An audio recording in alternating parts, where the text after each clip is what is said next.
Why should someone elect you? How do you win their vote? I talk a lot in this campaign about how I was lucky to be raised in a family where I had a strong Democratic father and a strong Republican mother, and 8 brothers and sisters who had a lively caucus around the dinner table every night.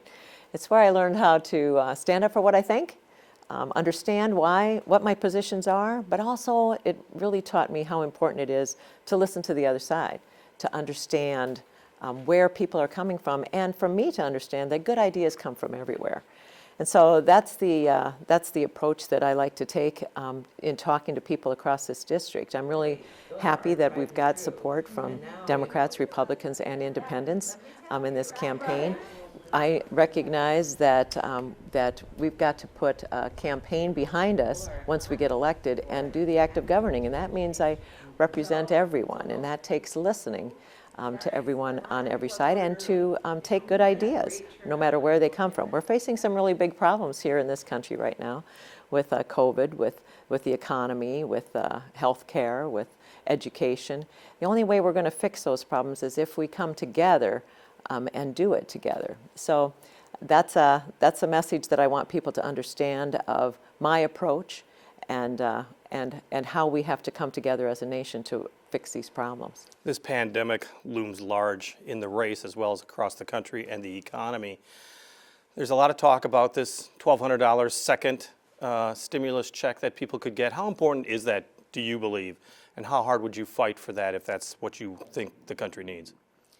You know, it's interesting to watch this process in Washington as they come up with this relief package, and it's been disappointing that they haven't gotten it done already because people are hurting. There's so many people that have lost their jobs through no fault of their own.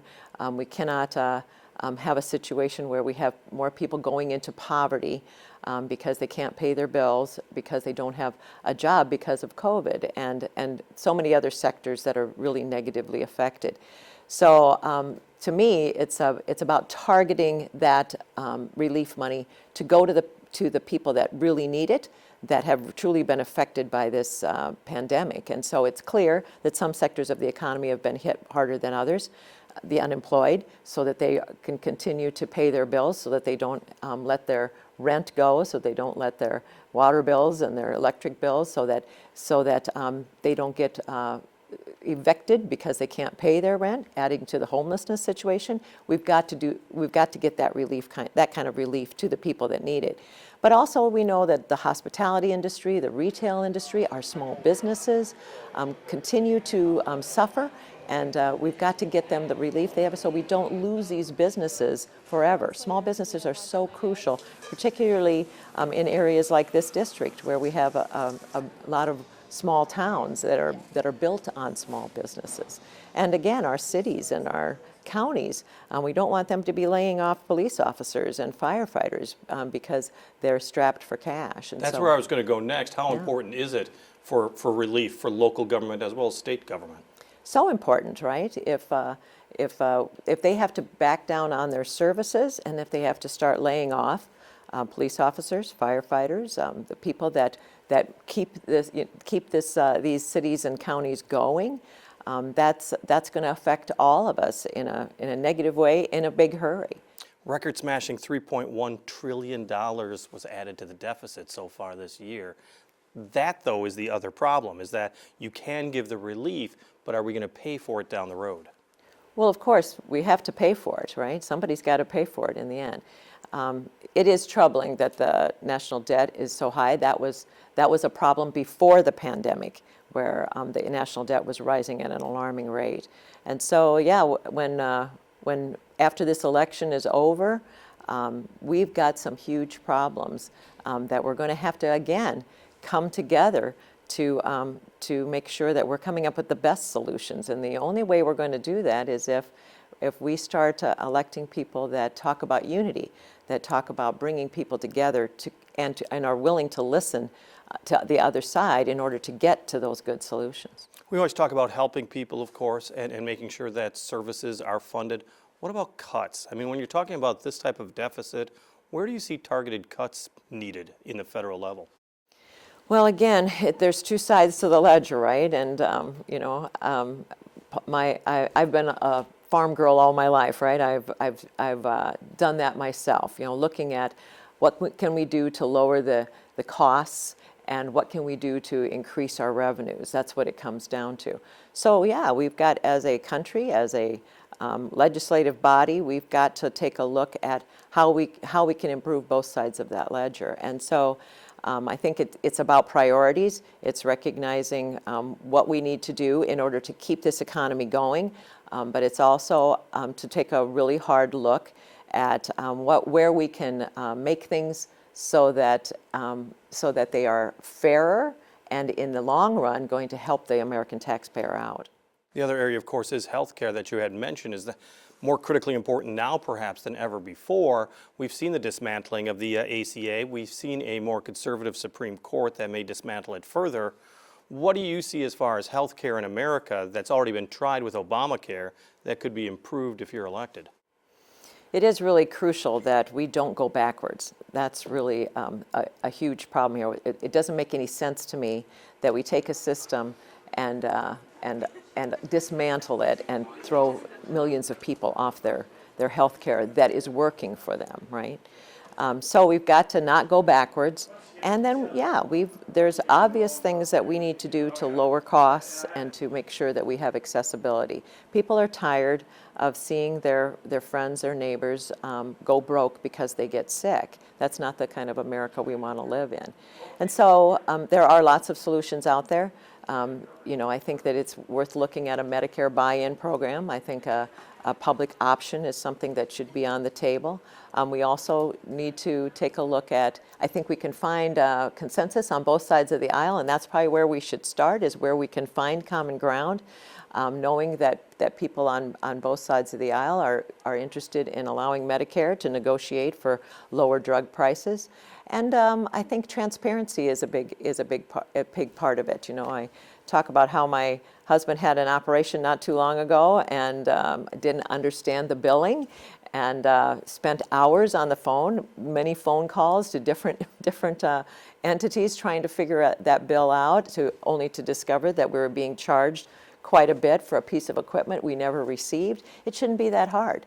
And by making it more transparent so that people can understand what the costs are going to be, if they're scheduling some kind of a medical situation, if they can look ahead and see how much that's going to cost, and make sure that they're making good decisions, so that that will in itself help to bring some of those costs down. One of the biggest nationwide medical issues will be when a vaccine is discovered and actually distributed to Americans.